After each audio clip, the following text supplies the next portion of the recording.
Now, to be very honest with you, I'm shocked. I really can't explain this. The Deputy President of the Republic of Kenya, William Ruto, goes to a homecoming celebration somewhere in Nandi, right inside a church, a holy temple, a holy place. And at the church, he says that the biggest threat to democracy in Kenya is people who cannot accept election results. Of course, he's referring to Raila Odinga, okay? And then he adds that Jubilee won the elections. Jubilee won the 2017 elections. What? Now, even if you don't have the information we have on this channel, there are some immediate questions that come to mind after such a reckless statement. Which election does he mean? Does he mean the August 8th elections that was nullified by the Supreme Court? Or does he mean the 26th October repeat elections that were boycotted by the opposition? Now, in both cases, it is not correct to say that you won the elections. It's not correct. To be honest, both elections were in contention. Now, the Deputy President is a very intelligent man, and that is why I'm baffled why he should make such a statement at a time like this.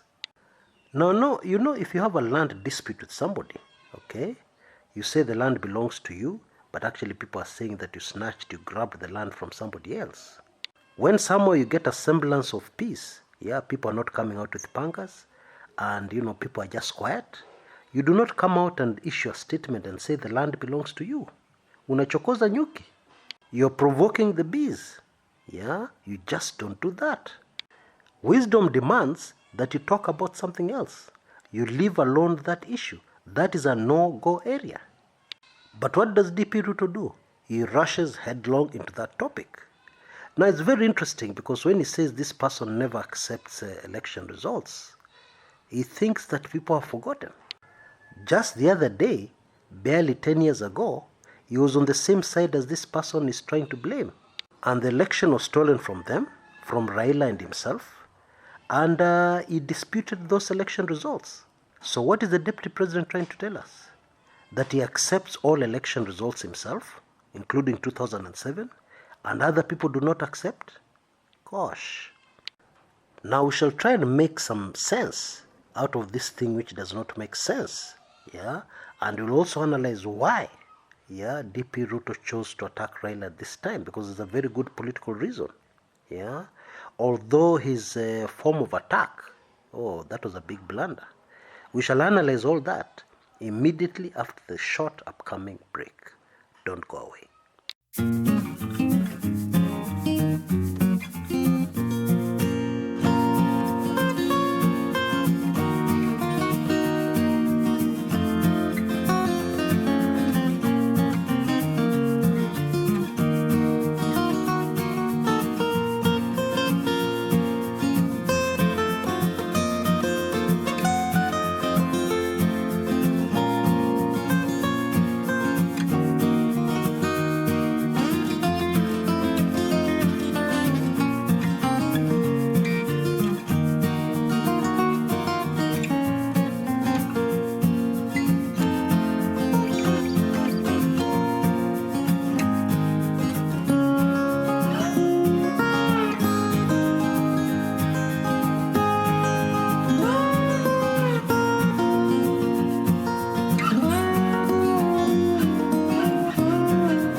Welcome back.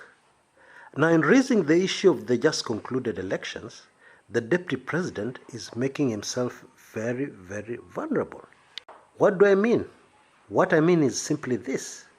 The names which are in the public domain, the names which have come out so far and have been linked to the PAP exercise are all linked to DP William Ruto. It is in the public domain that a man called Davis Chirchir, was one of the people who logged into the IEBC servers before even the elections had started, before voting had started. That is a Ruto man. Now, politics is a game of survival.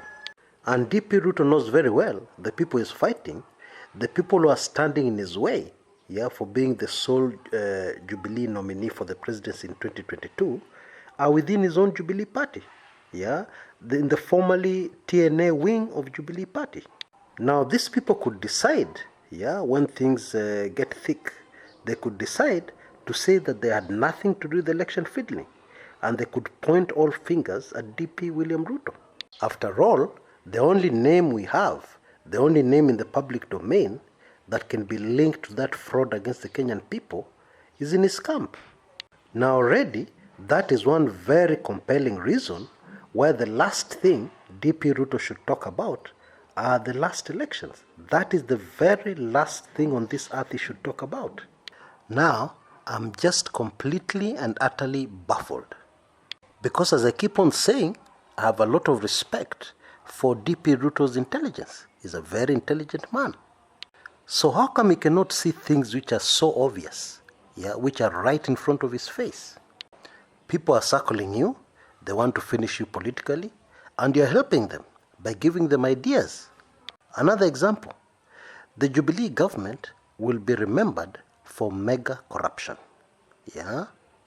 for pushing through mega projects, where mega amounts of shillings cannot be accounted for, where mega amounts of Kenya shillings, or maybe, let me correct that, where mega amounts of US dollars are in the gray area. It is not exactly clear where that money went, where every single expert is saying that costs were inflated in the billions. Cheaper projects have been done in other countries, neighboring countries, for a fraction of the amount of money that has been spent on projects in Kenya. Now, I know a lot of us don't know how government works, but I can tell you something for sure. The kind of money we're talking about here are the kind of amounts that cannot be approved anywhere else except within the highest authority in the land, the executive. Now, the truth is, no matter what you say about President Uhuru Kenyatta, he has never been linked to any mega corruption deal. Never ever. Like him or hate him, those are the facts. So that leaves only one other member of the executive very exposed. Now, because this is high-stakes politics, it's very easy, for the TNA wing within Jubilee to pin all the blame on DP Ruto, and Kenyans will very quickly believe them. Now, please take note of the following. I'm not talking about what happened, I'm talking about perception. I keep telling you on this channel that in politics, the facts are irrelevant. Perception is everything. And it gets worse. In the previous mega NYS scandal, where the government, the taxpayers lost almost 1 billion shillings, 800 million shillings, the current governor of Kirinyaga County mentioned a name. And the name she mentioned was who? DP William Ruto. She said DP William Ruto people. She mentioned the name of the deputy president. And so if somebody decides to sell this narrative, and I keep reminding you, the facts are not important. What is important in politics is perception. If somebody sells this narrative, Kenyans are going to buy it very, very quickly. Now, I've heard with my own ears insiders in DP Ruto camp say the following.